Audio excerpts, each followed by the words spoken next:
Hey there. Today's video is going to be a little bit different because it's not the usual thing of tips for a problem or a goal that professional people have on this journey of success with emotional resilience.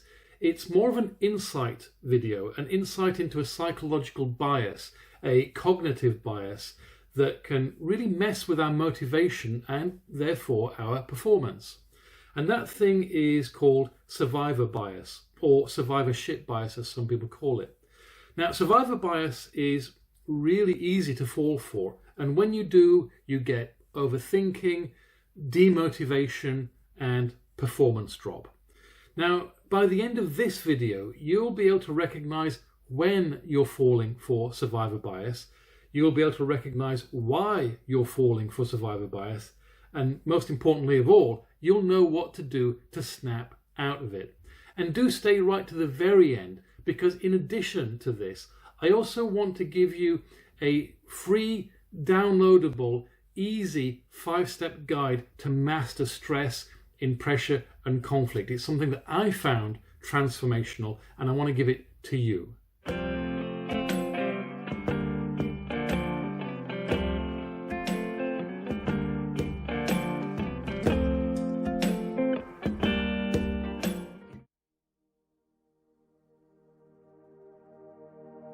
Now, my name's Steve and I'm a professional coach and trainer. I coach professional people just like you to combine your personal brilliance with unshakable emotional wellness so that you can create a happier and more successful experience of your life and work. So for the best ideas and practices in that theme, then please subscribe to my channel and don't forget to click the notifications bell so that you'll know when new content arrives. Now, I originally had some resistance to doing this video precisely because it wasn't a clear how-to video addressing a specific problem or goal. But I was really urged to do this when I shared this information in a group, and it proved to be powerful. And I always find that it proves to be really helpful whenever I talk about this with my clients. So let's go. Now, the most obvious place to start is, what is survivor bias? Well, survivor bias, or survivorship bias, if you prefer to call it that way, is a logical error where our perceptions and understanding of success is distorted by concentrating too much on what we can learn from successful people and failing to consider what we should learn from those who didn't succeed. Put more simply and by example, imagine there are 1,000 investors and they're going to go out into the world and they're going to invest money and they're competing with each other to make profits on that money. Now, let's say that of those 1,000 investors, let's say that 100 make profits. Let's say 900 don't make profits. And of the 100 that did make profits, 10 of them make huge profits, like millions. Now, the tendency is to think that those 10 must have done something special, something different to the others that is worth learning, that they are the ones who are worth learning from. However, for all we actually know, all 1,000 may have been doing the same thing. It may be that simply those 10 hit upon the right investments and there was no real system to how they did that. So in that case, it's kind of pointing us to learn from people who might not actually have anything special to tell us. We need to investigate what the people who didn't make profits did just as much as those who did make profits to really understand where the difference might be. In other words, it's not sufficient to speak to only those who succeeded to understand how success works. But that's only one way that survivor bias shows up. There's another way it shows up, which is actually more relevant to this particular video and this particular context.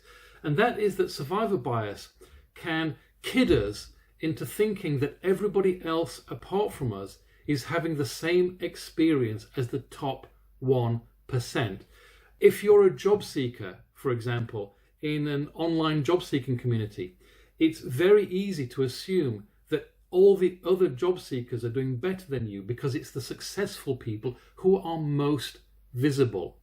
If you're a freelance writer, as another example, in an online community of freelance writers, it's very easy to assume that all the other freelance writers are doing better than you because, again, it's the successful people who are the most visible. And when you get into that, when you get into thinking everybody's doing better than me because they're the most visible, you will overthink on that. It will get demotivational. It's survivor bias demotivation. It's a survivor bias demotivation strategy. And it totally affects your performance because you lose that zip, you lose that enthusiasm. Emotionally resilient professionals need to get over cognitive biases like these in their decision making. Now, can you think of where you have fallen for survivor bias in your life or work? Can you think of where you might even be falling for it now? If you have a story on this, please tell me in the comments. I love to read all of your comments and I'll reply to as many comments as I can. Also leave me a comment to tell me how that made you feel to fall for it and what you did about it.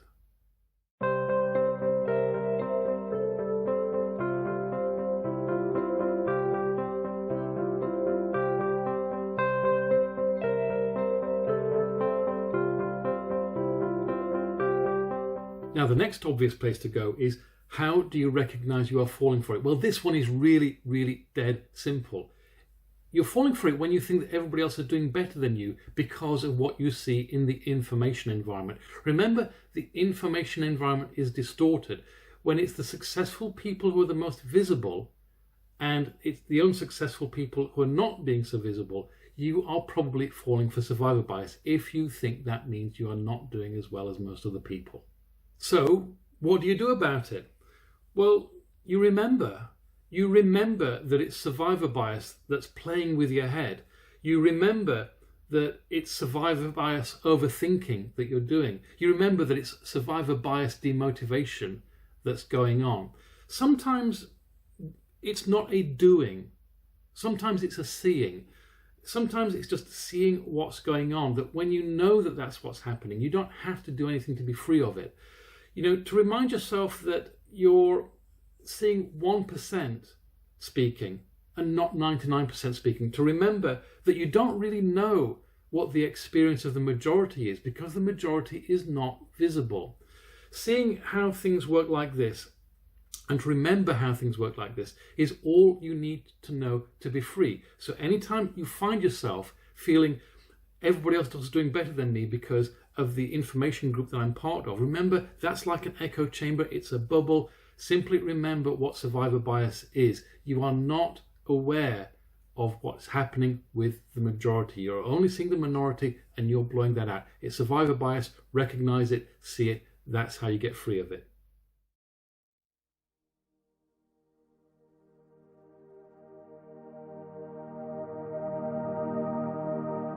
Now, if you'd like to explore how we can create transformational results together in your life and work, then I would certainly love to hear from you. Message me. My contact details are in the pinned comment below this video. And also, please like this video. Give it a thumbs up if you did like it, because that helps YouTube recognize that it's worth showing to other people, and that will help other people see it. Please share it with your friends if you think it will serve them. Share it on Facebook. Share it on Twitter. And most of all, don't forget to subscribe to the channel because there's lots more great stuff like this coming. Now, right at the top of the video, I mentioned a downloadable free guide with 5 simple, actionable steps for you to master stress when you're facing conflict and pressure. I found this transformational when I did it, and that's why I share it. It's easily actionable, it's absolutely free, so please go ahead and download it. I promise you, you will find it useful. Again, it's in the pinned comment below this video. And other than that, I'll see you next week.